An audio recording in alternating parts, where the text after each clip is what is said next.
Hello friends, Namaste. This is my another video on astrotourism, which is also called as cosmotourism, which is a niche tourism product and has been trending since a decade. It was observed when New Zealand has promoted astrotourism in Tepeco in 2004.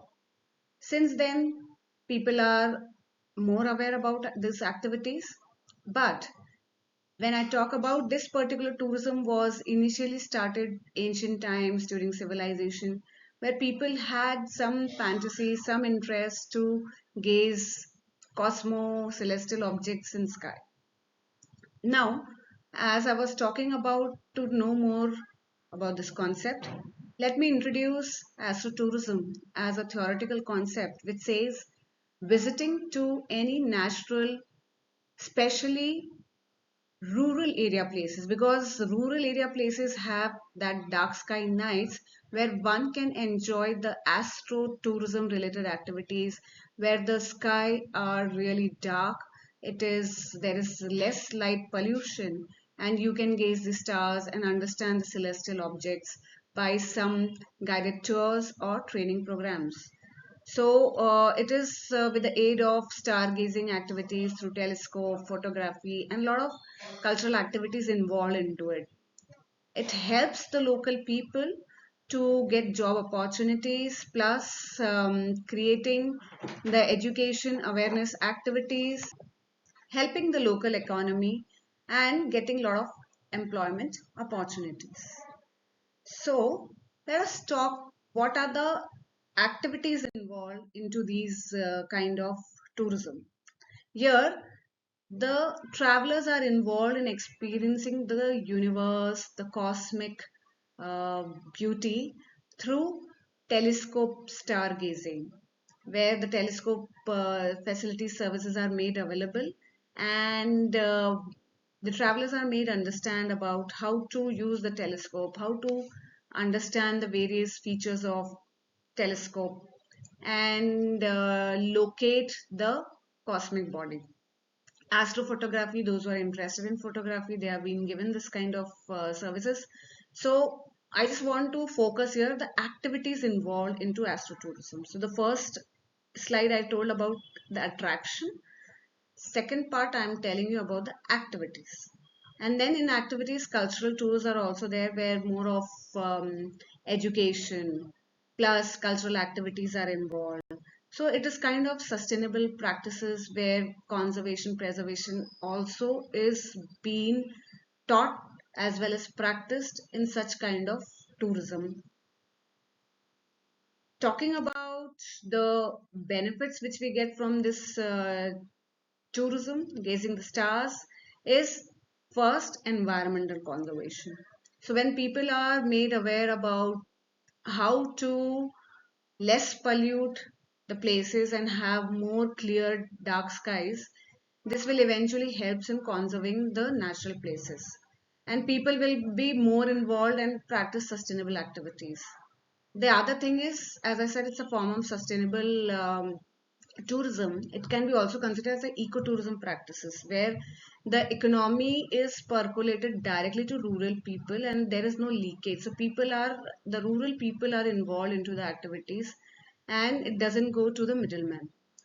And a lot of research opportunities for people where there is like especially for astrotourism, the observatory, the stargazing, and why this astrotourism came into picture is because of these observatories. There were dark sky associations which wanted to conserve such places, so hence they started these kind of tourism related activities. So places, I'll just tell you which are the places now in a very short span of time. The few known places like Atacama Desert in Chile, Namibia, Natural Bridges, Utah, USA. All these are known for their observatories plus dark sky sanctuaries.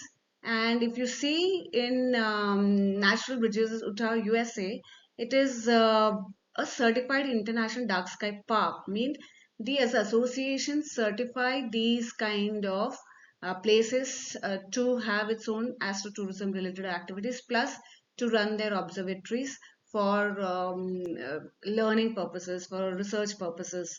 So this is the uniqueness of such kind of tourism. In India, uh, there are lots of places which are emerging, but the first place to have its this kind of tourism was in Ladakh, where a village, Man village, had its first astro stay. So when I can say astro stay means a homestay, where a tent structure is built up and the tourists learn about the dark sky nights. They get involved into stargazing. Rural people are empowered, especially here in Man village. More women were empowered to, and they were trained. So there were 15 villages and 30 women who were trained in such activities, and a lot of economic upliftment has happened.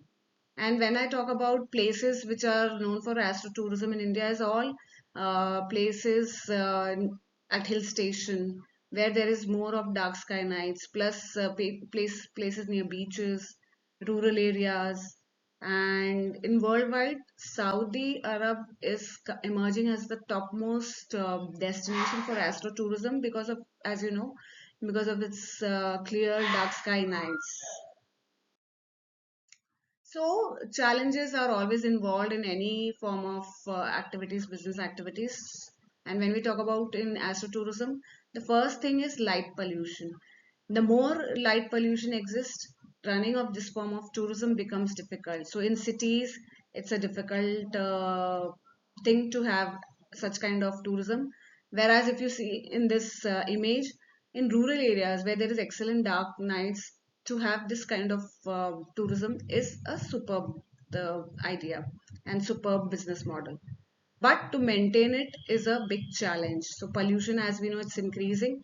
It's eventually ruining the rural lifestyles also. So which has to be capped at some point. Sustainability, yes, sustainability becomes a concern point because if anything goes in mass form, sustainability gets in decreasing format. So hence, to minimize such kind of impact, anything has to be followed in a sustainable eco practice way. And the other challenges with this kind of tourism is the year-round tourism practice. As to have clear dark sky nights, it's mostly available during winter time or summer.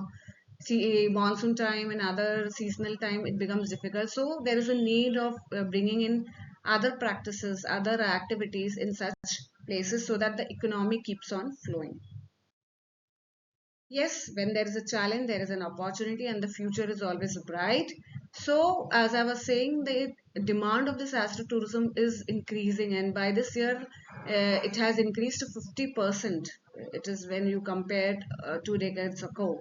People are becoming more conscious to learn about cosmic knowledge, and virtual reality is playing a major role in getting that immersive experience to such places and making people to go and visit such places.